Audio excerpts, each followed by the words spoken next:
अध्याय 3 भोजन संग्रह से उत्पादन तक। नई नुओं का भोजन। आज नई नुकू अपना पसंदीदा खाना खा रही थी। चावल, स्क्वाश, कद्दू, बीन्स और गोश्त।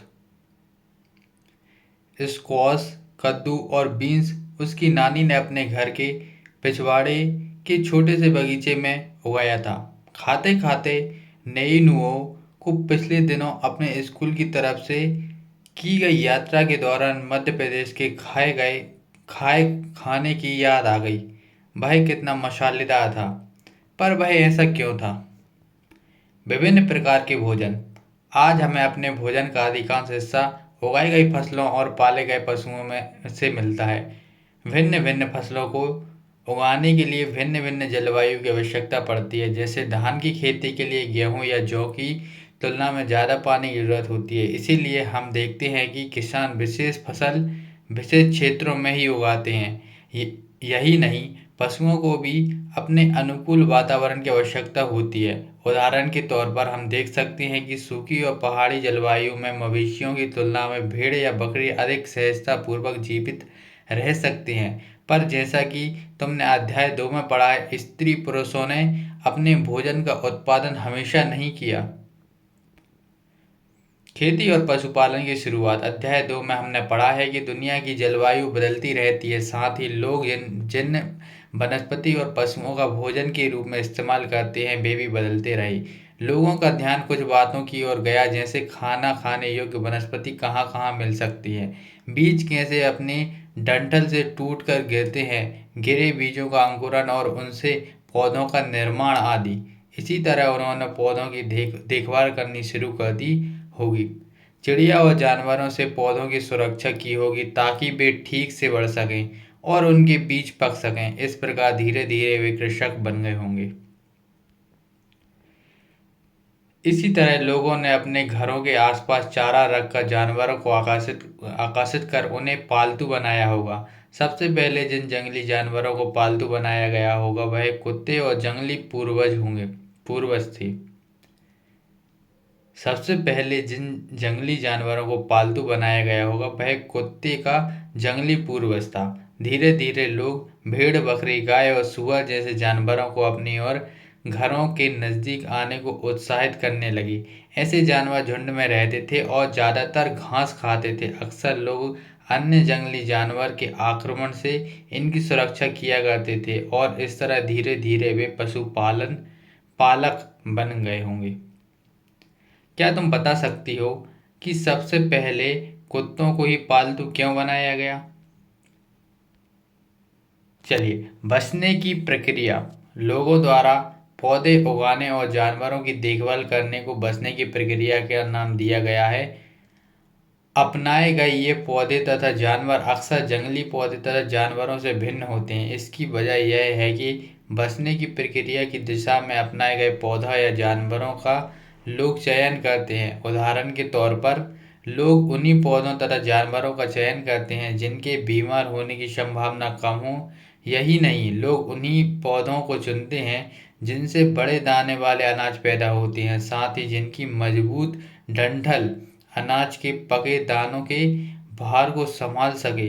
ऐसे पौधों के बीज को संभाल कर रखा जाता है ताकि फिर से उगाने के लिए उनके गुण सुरक्षित रह सकें। उन्हीं जानवरों को आगे प्रजनन के लिए चुना जाता है जो आमतौर पर अहिंसक होते हैं। इसलिए हम देखते हैं कि पाले गए जानवर तथा कृषि के लिए अपनाए गए पौधे जंगली जानवर तथा पौधे से धीरे धीरे भिन्न हो गए। मिसाल के तौर पर जंगली जानवरों की तुलना में पालतू जानवरों के दांत और सींग छोटे होते हैं। इन दांतों को देखो, इसमें से कौन सा जंगली सुअर का है और कौन सा पालतू सुअर का है। बचने की प्रक्रिया पूरी दुनिया में धीरे धीरे चलती रही। यह करीब 12,000 साल पहले शुरू हुई।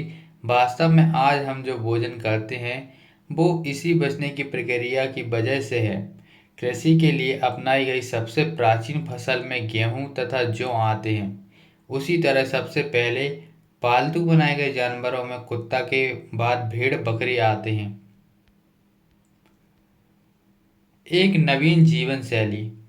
तुम किसी पौधे के बीज को बोकर देखो। तुम पाओगे कि इसे विकसित होने में कुछ वक्त लगता है। इसमें कुछ दिन, महीने या फिर साल तक लग सकता है। इसलिए जब लोग पौधे उगाने लगे तो उनकी देखभाल के लिए उन्हें एक ही जगह पर लंबे समय तक रहना पड़ा था। बीज बोने से लेकर फसलों के पकने तक पौधों की सिंचाई करने, खरपतवार हटाने, जानवरों और चिड़ियों से उनकी सुरक्षा करने जैसे बहुत से काम शामिल थे। कटाई के बाद अनाज का उपयोग बहुत संभाल कर करना पड़ता था। लेफ्ट साइड देखेंगे, अनाज के उपयोग बीज के रूप में, खाद्य के रूप में, उपहार के रूप में, भंडारण के रूप में। चलिए कंटिन्यू करते हैं। अनाज को भोजन और बीज दोनों ही रूप में बचाकर रखना आवश्यक था, इसलिए लोगों को इसके भंडारण की बात सोचनी पड़ी। बहुत से इलाकों में लोगों ने फीड के बड़े बड़े बर्तन बनाए, टोकरियां बुनी या फिर जमीन में गड्ढे खोदी। क्या तुम्हें लगता है कि शिकारी या भोजन संग्रह करने वाले बर्तन बनाने और उनका प्रयोग करते होंगे? अपने जवाब का कारण बताओ। जानवर चलते फिरते खाद्य भंडार भंडार जानवर बच्चे देते हैं, जिससे उनकी संख्या बढ़ती है। अगर जानवरों की देखभाल की जाए तो उनकी संख्या तो बढ़ती ही है, साथ ही उनसे दूध भी प्राप्त हो सकता है, जो भोजन का अच्छा स्रोत है। यही नहीं, जानवर से हमें मांस भी मिलता है। दूसरे शब्दों में पशुपालन भोजन के भंडारण का एक तरीका है। भोजन के अतिरिक्त जानवरों से और क्या क्या मिल सकता है? आज जानवरों का उपयोग किस लिए होता है? आओ आरंभिक कृषकों और पशुपालकों के बारे में पता करें। मानचित्र 2 पृष्ठ क्रमांक 14 में देखो। क्या तुम्हें कई नीले वर्ग दिख रहे हैं? पता है, इसमें से प्रत्येक बिंदु उस जगह को दर्शाता जो पुरातात्विदों को शुरुआती कृषकों और पशुपालकों के होने के साक्ष्य मिले हैं। ये पूरे उपमहाद्वीप में पाए गए हैं। इनमें सबसे महत्वपूर्ण पश्चिमोत्तर क्षेत्र में, आधुनिक कश्मीर में और पूर्वी तथा दक्षिण भारत में पाए जाते हैं। चलिए मैप देख लेते हैं। नीले वर्ग देखना है पृष्ठ क्रमांक 14 में।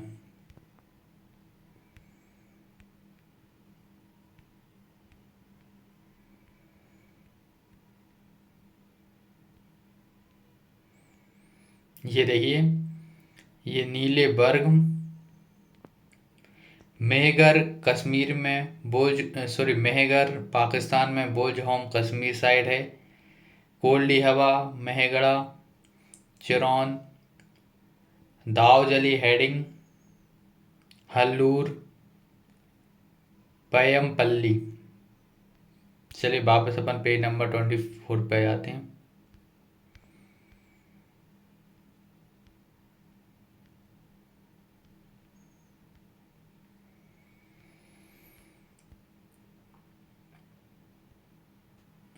वास्तव में ये निर्दिष्ट स्थान कृषकों और पशुपालन की बस्तियां थीं या नहीं, इसे जांचने के लिए वैज्ञानिक खुदाई में मिले पौधे और पशुओं की हड्डियों के नमूने का अध्ययन करते हैं।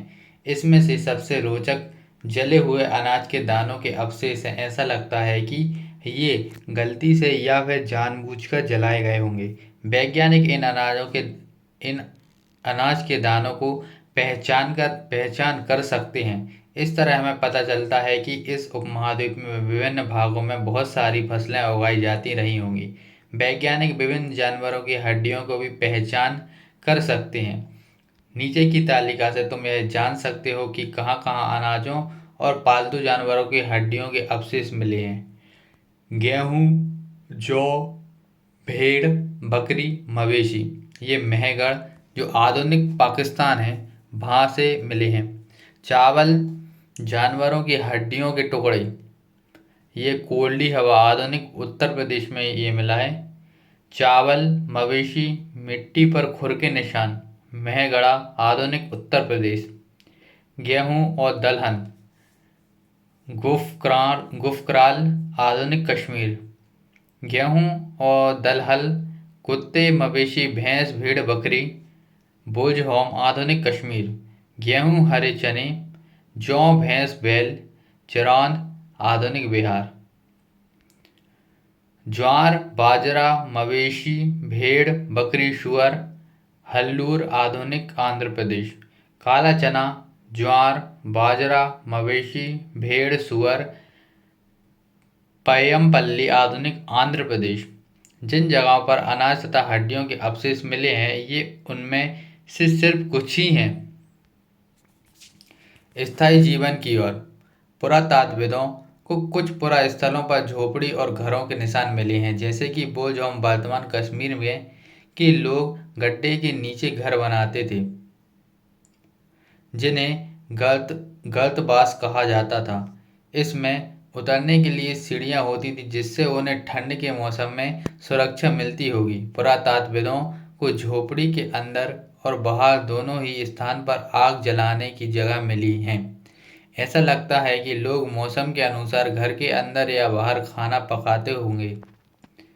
एक गर्तबास का चित्र बनाओ। बहुत सारी जगहों से पत्थर के औजार भी मिले हैं। इनमें से कई ऐसे हैं जो पुरापाषाण युगीन उपकरणों से भिन्न है, इसलिए उन्हें नवपाषाण युग का माना गया है। इनमें वे औजार भी आते हैं जिनकी धार को और अधिक पैना करने के लिए उन पर पॉलिश चढ़ाई जाती है। ओखली और मूसल का प्रयोग अनाज तथा वनस्पतियों से प्राप्त अन्य चीज़ों को पीसने के लिए किया जाता है। आज हजारों साल बाद भी ओखली और मूसल का प्रयोग अनाज पीसने के लिए किया जाता है। उसी तरह प्राचीन प्रस्तर युगीन औजारों का निर्माण और प्रयोग लगातार होता रहा। कुछ औजार हड्डियों से भी बनाए जाते हैं। नवपाषाण युग के कुछ उपकरण। इसकी तुलना पृष्ठ 13 अध्याय 2 पर दिखाए गए उपकरणों से करो। तुम्हें इसमें क्या क्या समानता और भेद दिखाई देते हैं। नवपाषाण युग में पुरास्थलों से कई प्रकार की मिट्टी के बर्तन मिले हैं। कभी कभी इन पर अलंकरण भी किया जाता है। बर्तनों का उपयोग चीज़ों को रखने के लिए किया जाता है। धीरे धीरे लोग बर्तनों का प्रयोग खाना बनाने के लिए भी करने लगे। चावल, गेहूं और तथा दलहन जैसे अनाज अब आहार का महत्वपूर्ण हिस्सा बन गए थे। इसके साथ साथ अब लोग कपड़े भी बुनने लगे थे। इसके लिए कपास जैसे आवश्यक पौधे उगाए जा सकते थे। क्या ये परिवर्तन हर जगह एक साथ ही आ गए होंगे? ऐसी बात नहीं है। एक तरफ जहाँ कई जगहों पर स्त्री पुरुष शिकार और भोजन संग्रह करने का काम करते रहे थे, वहीं अन्य लोग ने हजारों साल के दरमियान धीरे धीरे खेती और पशुपालन को अपना लिया। बहुत जगह लोग मौसम के मुताबिक बदल बदल कर अपनी जीविका चलाया करते थे। राइट साइड देखेंगे, क्या तुम कल्पना कर सकती हो कि इस पात्र में क्या रखा होगा? अन्य रीति रिवाज। पुरातात्विद बहुत स्पष्ट रूप से इस बारे में कुछ नहीं कह सकते। विद्वानों ने ऐसे किसानों का अध्ययन किया। इसमें प्रायः कृषक और पशुपालन समूह में रहते हैं, जिन्हें जनजाति कहते हैं। विद्वानों ने पाया कि ये लोग कुछ ऐसे रीति रिवाज को मानते हैं जो संभवतः पहले से ही प्रचलित रहे हैं। जनजाति। प्रायः जनजाति के लोग छोटी छोटी बस्तियों में रहते हैं। ज़्यादातर परिवार एक दूसरे से संबंधित होते हैं और इस तरह के परिवार के समूह मिलकर जनजाति का निर्माण करते हैं। जनजाति के सदस्य शिकार, भोजन संग्रह, खेती, पशुपालन और मछली पकड़ने जैसे पेशे अपनाते हैं। अक्सर महिलाएं खेती का सारा काम करती हैं। इसमें जमीन तैयार कर बीज बोने, पौधे की देखभाल करने से लेकर फसल काटने तक का काम शामिल है। बच्चे पौधे की देखभाल करते हैं और चिड़ियों और जानवरों को दूर भगाते हैं ताकि वे पौधों और फसलों को नुकसान ना पहुंचाएं। महिलाएं फसल दाप कर अनाज कूटती पीसती हैं। पुरुष आमतौर पर पशुओं के बड़े बड़े झुंडों को चराते हैं, जबकि बच्चे छोटे झुंडों को। यहाँ जानवरों की सफाई तथा दूध निकालने का काम स्त्री पुरुष दोनों मिलकर करते हैं। उसी तरह दोनों मिलकर बर्तन बनाने, टोकरियां बुनने, औजार तथा झोपड़ी बनाने का काम भी साथ साथ करते हैं। गाना, नाच और घरों की सजावट भी उनकी जिंदगी का एक अहम हिस्सा है। कुछ व्यक्तियों को नेता मान लिया जाता है। वे अनुभवी वृद्ध व्यक्ति, नौजवान योद्धा या पुरोहित हो सकते हैं। वयस्क महिलाओं को भी उनके ज्ञान तथा अनुभव के लिए विशिष्ट सम्मान दिया जाता है। जनजातियों की संस्कृति परंपराएं बहुत समृद्ध तथा विशिष्ट होती हैं। इनमें उनकी भाषाएं, संगीत, कहानियां तथा चित्रकारी भी शामिल हैं। उनके अपने देवी देवता होते हैं। जमीन, जंगल, घास के मैदान तथा पानी पूरे को कुनबे की संपत्ति मानी जाती है, जिनका उपयोग सभी एक साथ करते हैं। इनमें गरीब तथा अमीर के बीच कोई खास अंतर नहीं होता, इसलिए जनजातीय समाज अन्य समाजों से भिन्न होती है। इन अन्य समाजों के बारे में तुम आगे पढ़ोगे। पुरुषों द्वारा किए जाने वाले कामों की एक सूची बनाओ। महिलाएं क्या क्या काम करती हैं? कौन से ऐसे काम हैं जो स्त्री पुरुष दोनों मिलकर करते हैं? सूक्ष्म निरीक्षण का मेहगढ़ में जीवन मृत्यु। मानचित्र 2 पृष्ठ 14 में मेहगढ़ ढूंढो। यह ईरान जाने वाले सबसे महत्वपूर्ण रास्ते बोलन दर्रे के पास एक हरा भरा समतल स्थल है। चलिए पेज नंबर 14 पे चलते हैं और अपन ढूंढते हैं मेहरगढ़।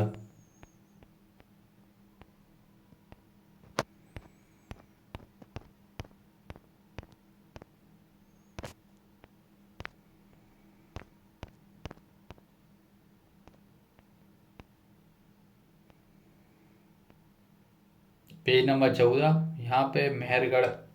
मेहरगढ़, ये मेहरगढ़ देखिए, ये है मेहरगढ़।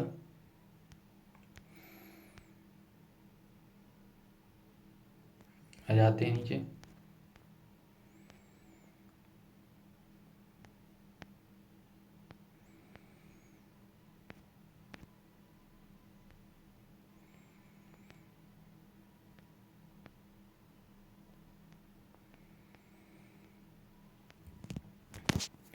यह ईरान जाने वाले सबसे महत्वपूर्ण रास्ते बोलन दर्रे के पास एक हरा भरा समतल स्थान है। मेहरगढ़ संभवतः वह स्थान है जहाँ के स्त्री पुरुष ने इस इलाके में सबसे पहले जौ, गेहूं उगाना और भेड़ बकरी पालना सीखा।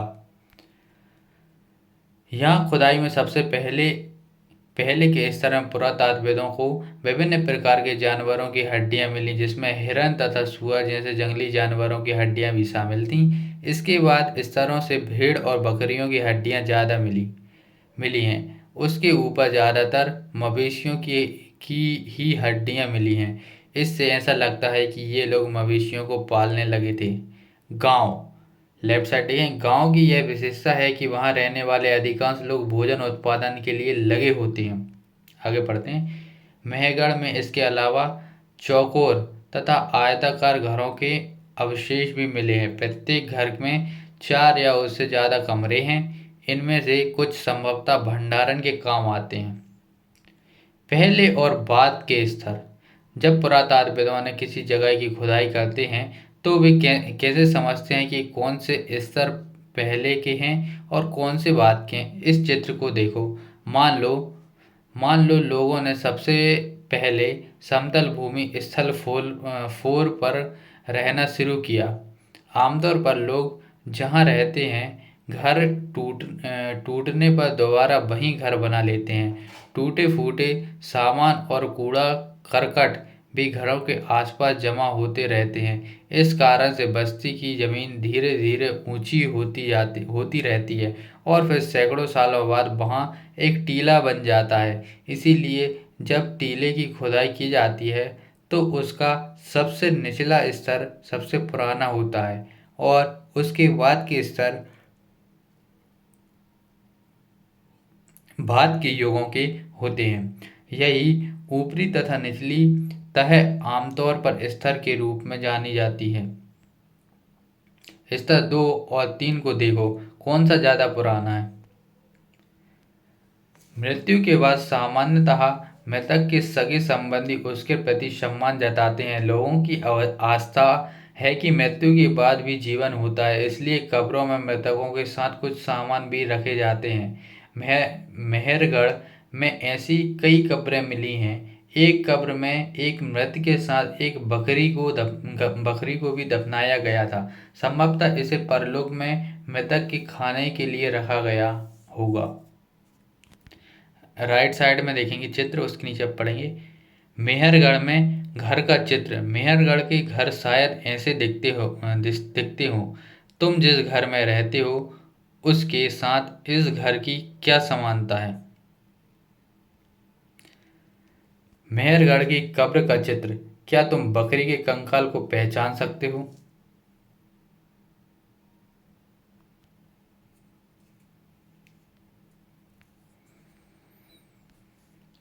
दावजली हेडिंग। मानचित्र 2 में दावजली हेडिंग ढूंढो। यह पूरा स्थल चीन और म्यांमार की ओर जाने वाले रास्ते में ब्रह्मपुत्र की घाटी की एक पहाड़ी पर है। यहाँ खरल और मूसल जैसे पत्थरों के उपकरण मिले हैं। इससे पता चलता है कि यहाँ लोग भोजन के लिए अनाज उगाते थे। साथ ही यहाँ से जेडाइट पत्थर भी मिला है। संभवतः यह पत्थर चीन से आया होगा। इसके अतिरिक्त इस पुरास्थल में काष्ठाश्म काष्ठाश्म अति प्राचीन लकड़ी जो सख्त होकर पत्थर बन गई है के औजार और बर्तन भी मिले हैं। अन्यत्र एटलस में तुर्की ढूंढो। नवपाषाण युग में सबसे प्राचीन पुरास्थलों में से एक चताल ह्यूक तुर्की में है। यहाँ दूर दराज स्थानों से कई चीज़ें लाई जाती थीं और उनका उपयोग किया जाता था, जैसे सीरिया से लाया गया चकमक पत्थर, लाल सागर की कोड़ियाँ तथा भूमध्य सागर की सीपियाँ। ध्यान रहे कि उस समय तक पहिए वाले वाहन का विकास नहीं हुआ था। लोग सामान खुद या जानवर की पीठ पर लाद कर ले जाया करते थे। बताओ कोड़ियाँ तथा सीपियों का क्या उपयोग होता होगा? उपयोगी शब्द कृषक, पशुपालन, नवपाषाण युग, बर्तन, जनजाति, गांव, घर, कब्र। कल्पना करो अगर तुम्हारे पास जमीन का एक छोटा सा टुकड़ा हो तो तुम उसमें कौन सी फसल उगाओगे? बीज कहाँ से मिलेगा और तुम उन्हें कैसे बोओगे? अपने पौधों की देखभाल तुम कैसे करोगे और कैसे यह समझोगे कि अब फसल काटने लायक हो गई है? कुछ महत्वपूर्ण तिथियां। बसने की प्रक्रिया का आरंभ लगभग 12,000 साल पहले हुआ था। मेहरगढ़ की बस्ती का आरंभ लगभग 8,000 साल पहले हुआ था। ये कुछ क्वेश्चन है।